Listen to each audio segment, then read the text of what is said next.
사랑하는 성도 여러분, 평안하셨습니까? 12월 14일 아침입니다. 함께 찬송가 68장 오 하나님 우리의 창조주시니 찬양하심으로 오늘의 말씀 시작하겠습니다.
아멘. 오늘 함께 나눌 말씀은 욥기 34장 1절에서 15절까지의 말씀입니다.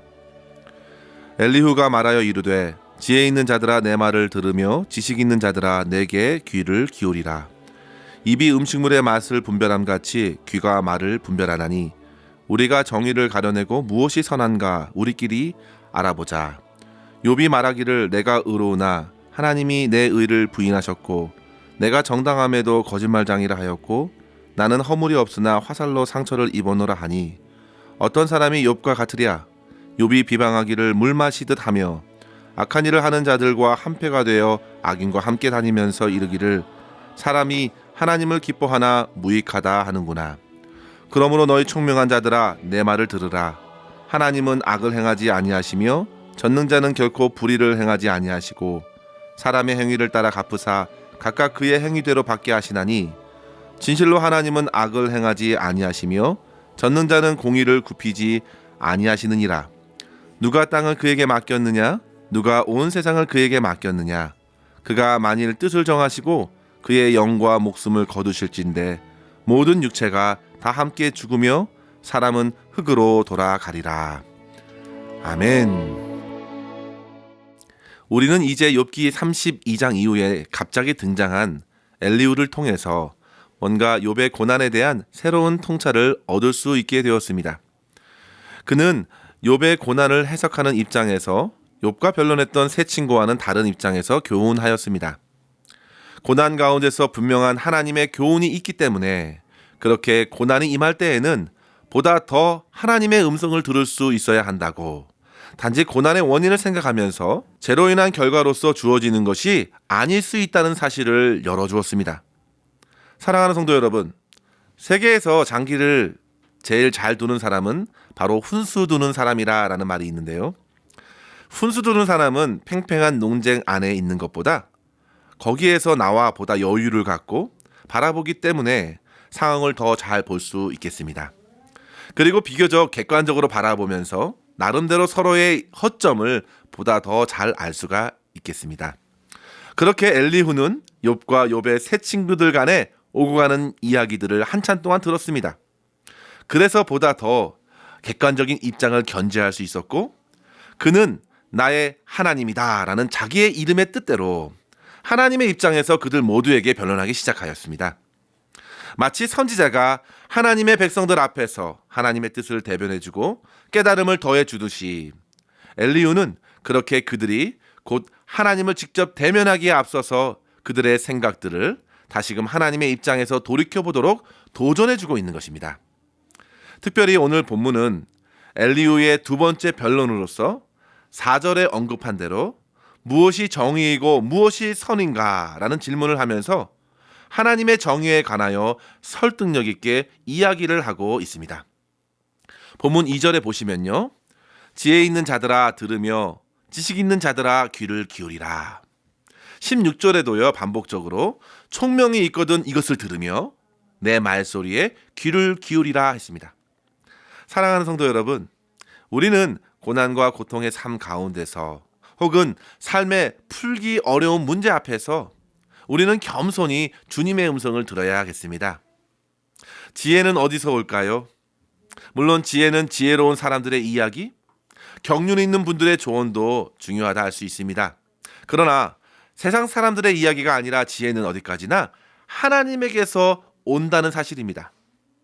다니엘서 2장 21절에 보시면요, 다니엘이 느부갓네살 왕의 꿈을 해석한 이후에 담대히 고백하지요. 영원부터 영원까지 하나님의 이름을 찬송한 것은 지혜와 능력이 하나님에게 있음이로다 하였습니다.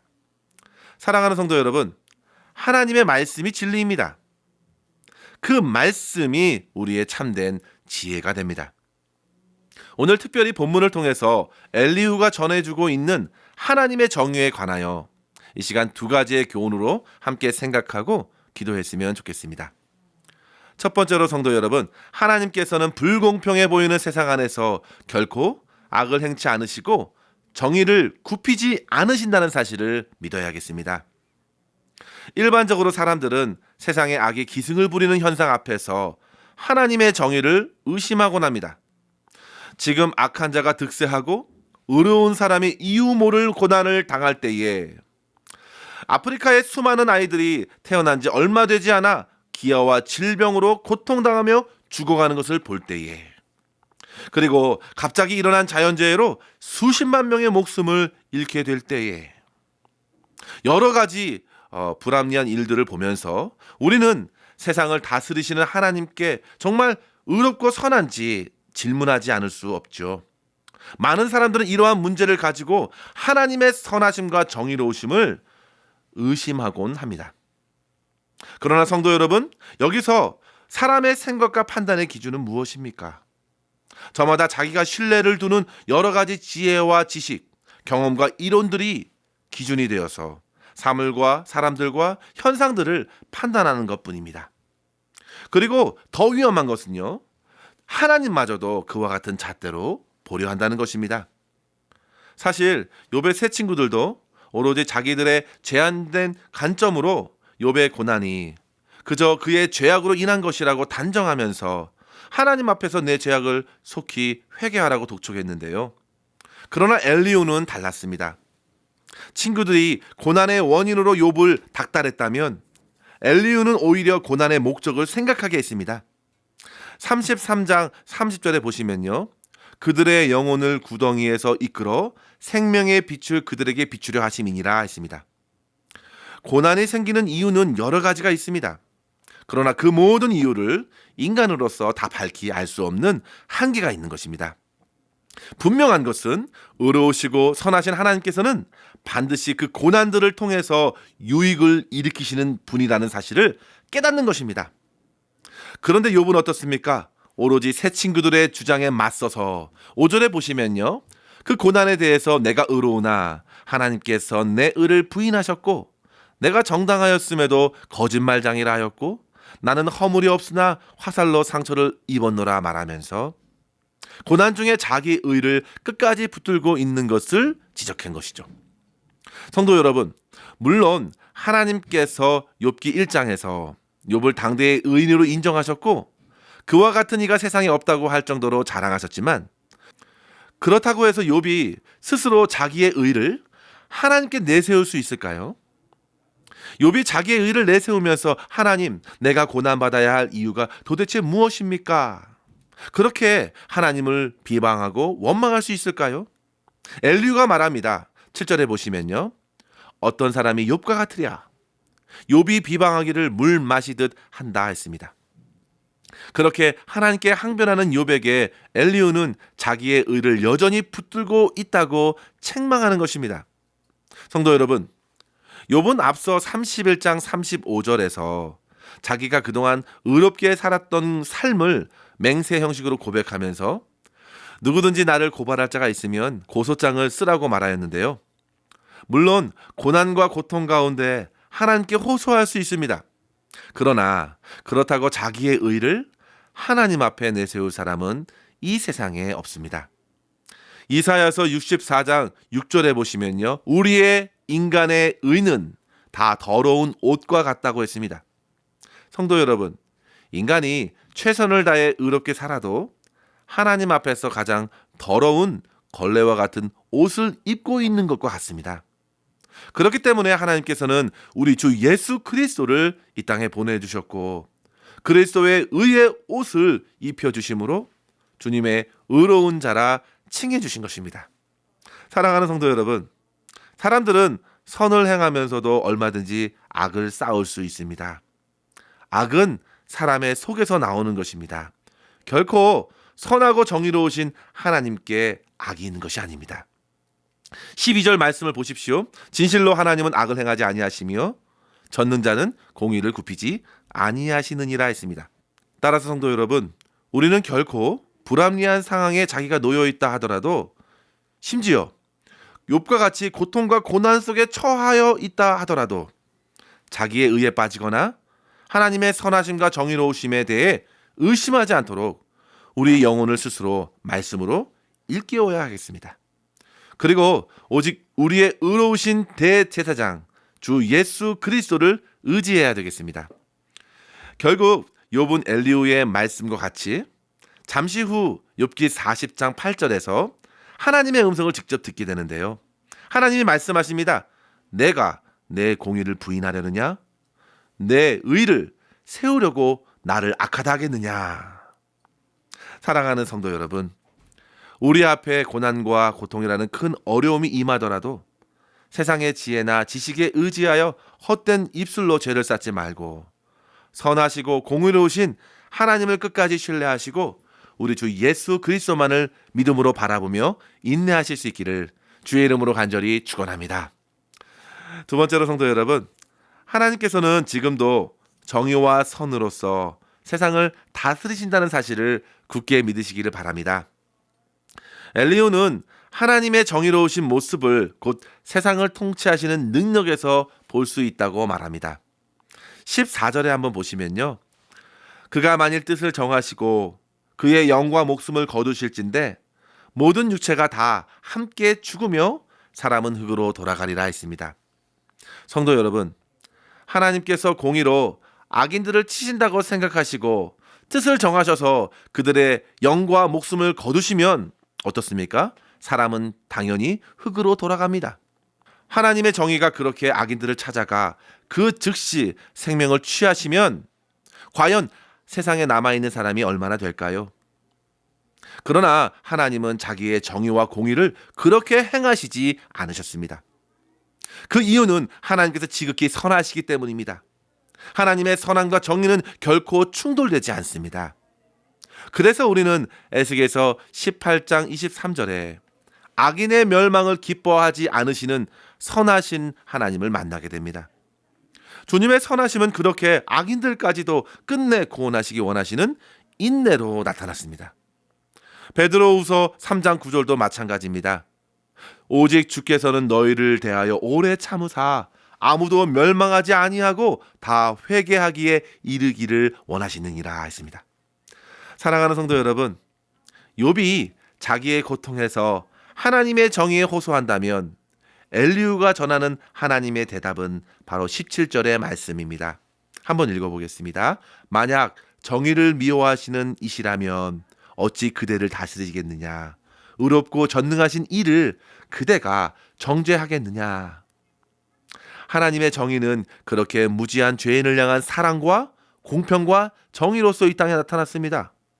따라서 성도 여러분, 우리는 어떤 상황에 놓여 있더라도 하나님께서 자기의 정의로서 세상을 선하게 다스리신다는 사실을 결코 의심하지 마시기를 바랍니다. 하나님의 정의는 단순한 죄에 대한 형벌로서 고통에 처하게 하려는 것이 아닙니다. 오히려 그 정의는 하나님의 사랑의 마음으로 나타난 선한 정의로서 결국 인간의 교만과 내면의 악을 제하고 궁극적인 선이신 하나님과의 관계 안에서 영혼의 회복, 관계의 회복과 성숙을 이루는 대로 이어지도록 저와 여러분에게, 세상의 모든 성도들에게 은혜로서 부어주신다는 사실을 의심하지 않기를 바랍니다. 하나님께서는 이러한 정의를 우리 주 예수 그리스도의 십자가의 대속 사역에서 모두 성취하셨습니다. 이러한 주님의 사랑과 주님의 용서를 통해서 온전한 회복을 누리시는 참된 복을 오늘도 받아 누리실 수 있기를 주의 이름으로 간절히 축원합니다. 기도하겠습니다. 하나님 아버지 감사합니다. 오늘도 주님의 말씀으로 우리의 영혼을 깨워주심에 감사합니다. 주님, 세상에서의 불의와 부정, 교만과 게으름의 유혹을 철저하게 끊어버릴 수 있도록 저희의 심령에 믿음의 용기를 더욱 크게 허락하여 주시옵소서. 주님, 아무리 세상의 환경이 믿는 자들을 흔들어도 십자가의 고통 중에 하나님의 정의와 사랑을 성취하신 주 예수 그리스도를 의지하게 하셔서 넉넉히 모든 고난들을 통과하게 하시고 주님께서 바라보시는 믿음의 성장을 이루며 거룩한 주 예수 그리스도의 성품을 닮아갈 수 있도록 저희의 속사람을 새롭게 하여 주시옵소서. 주님께서 저희를 구원해 주신 그 사랑과 은혜를 힘입고 오늘도 동일하게 우리에게 붙여주신 이웃을 섬김으로 주님의 정의를 우리의 삶 가운데 풍성히 나타내며 주님께 영광 돌릴 수 있는 우리 모두가 될 수 있도록 인도하여 주시옵소서.